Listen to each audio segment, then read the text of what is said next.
First, praise my Lord and Savior Jesus Christ. This game was important.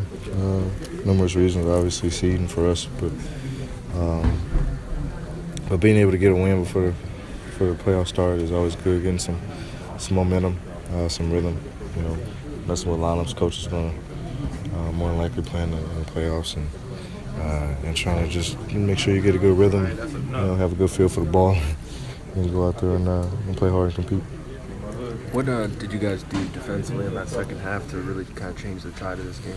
Just turned it up a little bit more. We were aggressive on our catches off the ball as well, making sure that we were physical with them on all their handoff action, pick and rolls. You know, just being physical, touching everybody, making sure that we boxed out a rebound, limited them to one shot as much as possible, and just got on and scored in transition.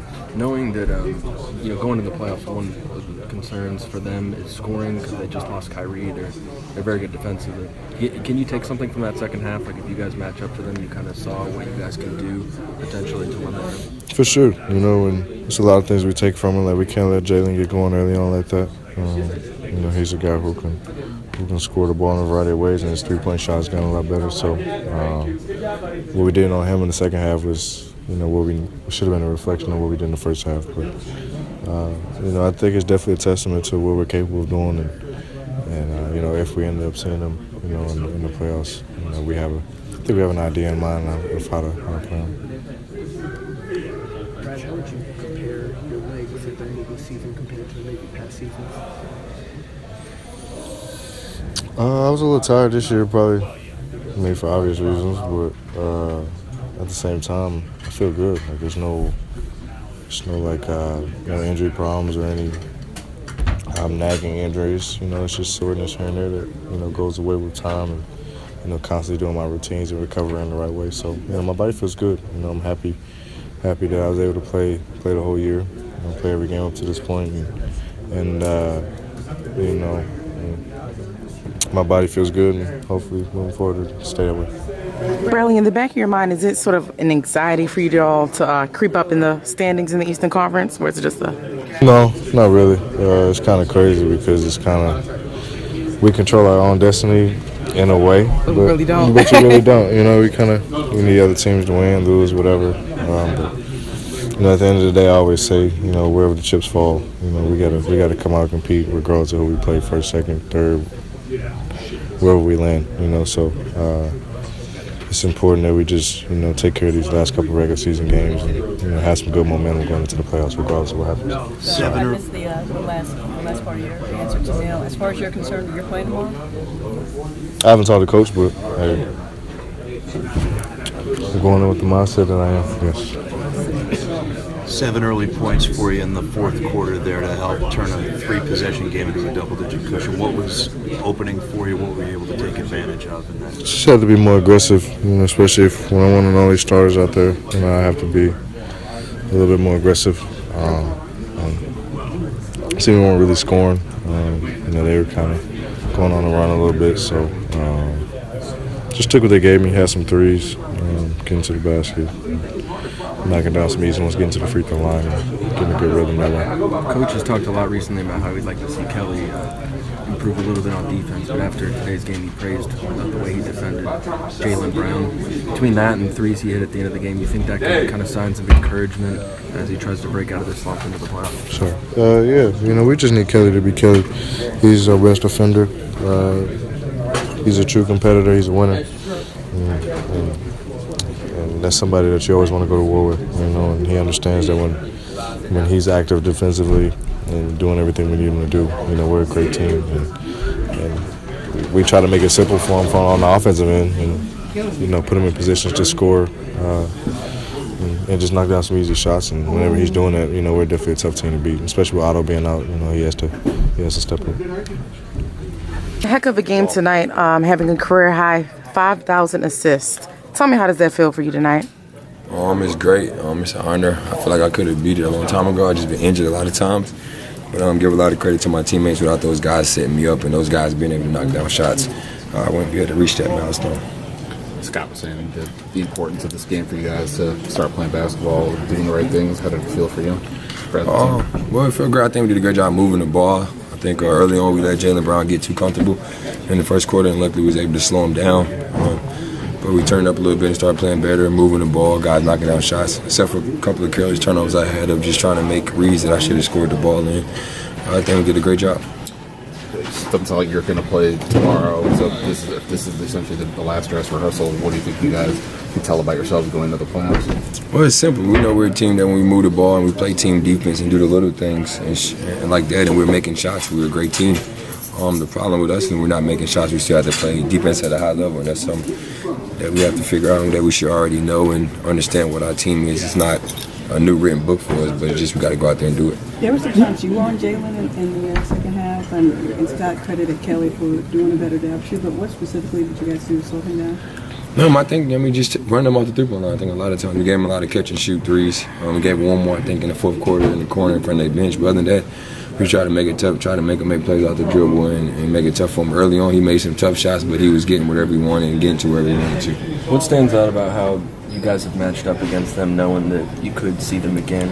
They have a lot of their players not there. I mean, that's the difference. But one thing about their team, no matter who's on the floor, they're always going to play hard. They're always going to compete. They have a heck of a coach in Brad Stevens. We just go out there and play. We just go out there and try to compete against those guys, no matter who they put on the floor, because the game we had before I played, we went down to the wire and had to win overtime, and they didn't have a lot of the guys there, so they're definitely going to compete and play whoever they have on the floor.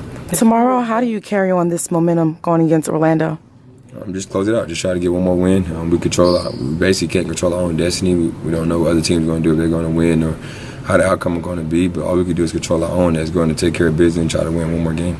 If you had lost tonight, you would have been the 8th seed and faced Toronto. It's now still up in the air. You could be anywhere from 6 to 7 to 8. How big a deal is it to you where you guys wind up in the season? Like I said, you don't want it. Wherever you go, it's going to happen. You got to play teams regardless. I haven't played a lot of games against a lot of these teams that we might end up playing, but when the playoffs start, it's a new record, 0-0. We've been in a situation where we was up 4 against a team in regular season and lost in the playoffs against them. All we can do is go out there and try to play at a high level the last game of the season, try to have some momentum going into the playoffs and use that as best of our ability. The fact that this is a last chance basically for the team to be with you, and then Otto's that goes out in the second half is kind of indicative of how the season's gone, not being able to keep the starters out there together.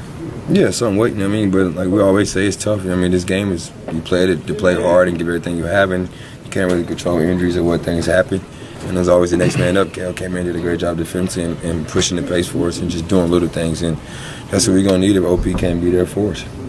You've been back 10 days, haven't been able to play every game because of the back-to-back situation, but how do you feel you are in terms of getting your game back, getting your rhythm back?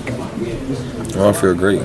Just doing all the extra work I can in practice and getting extra shots up and trying to find a rhythm, and also just doing extra conditioning on my own. I feel great. I'm just ready for the playoffs. It seemed like.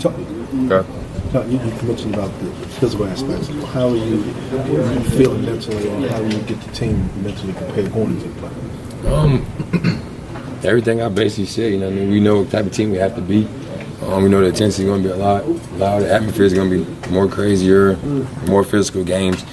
And from jump ball, teams come with a different sense of urge when it's the first playoff game than you do in the regular season. Everybody know that you watch the games. That's why a lot of people don't like watching the games. After the All-Star break, that's when teams really get after it, kind of figure out what your seed is going to be and how many wins can you get. And now you got basically one game left, one more day left, and then the playoff starts the weekend. So you're going to see a lot of more intensity basketball. I know people watched the Nuggets game and Portland game that felt like a playoff game already because those guys are trying to fight and get a spot and try to keep their seed, and that's what you're going to see for the rest of the year. John, do you think you're better served by resting tomorrow or playing tomorrow? I don't know. I'm cool with whatever. That's up to coach to make that decision. As a competitor, what's the toughest part about sitting out a game tomorrow that's important? You know the toughest part. You want to play. I want to compete. I don't care who I'm playing against. It's just me. You take the money away, take the fame away, you take everything away, I'm still going to play the game the same way. And that's all I know how to do. That's how I was born and raised. That's how I was built off of. So, whenever I can't play, it's frustrating because I know my guys are going out there getting everything they got, and I can't give them the half that I want to give. In the NBA, do you guys, take some pride in all 82? Brad has a chance to do it tomorrow. Yeah, you definitely. If I didn't have the injuries I had in my career, I would want to play every single game. I don't believe in the resting or sitting out. Those people make those decisions on their own, or the training staff does that. But these fans and these people come and see us play. I mean, it might be a kid one time. That's one quote I ever used from Michael Jordan. He always took every game serious because it might be one game that kid might be the only time to get him to sit and play. So why would you want to rest? John Blake's role, your Rookie of the Year honors after he was injured that season. There's kind of a similar situation playing out this year. Do you think players should be eligible for Rookie of the Year if they were injured but still on the team the first season? I don't know. That's the NBA rule, but I mean, I think this Rookie of the Year is pretty interesting. I mean, nobody thought Utah would be in the position they is when they lost Gordon, those guys, and Rudy Gobert's been out a lot, and Donovan Mitchell's having a heck of a year, and then you have Ben doing what he's doing. So, in my opinion, I feel like I would be co-Rookie of the Year, in my opinion, but everybody has their own say-so. Did you see Mitchell's hoodie? I seen the comments Ben said. I seen the hoodies. I mean, that's how it goes when you're in the heat of a battle and you feel like you're deserving of something that you work hard for.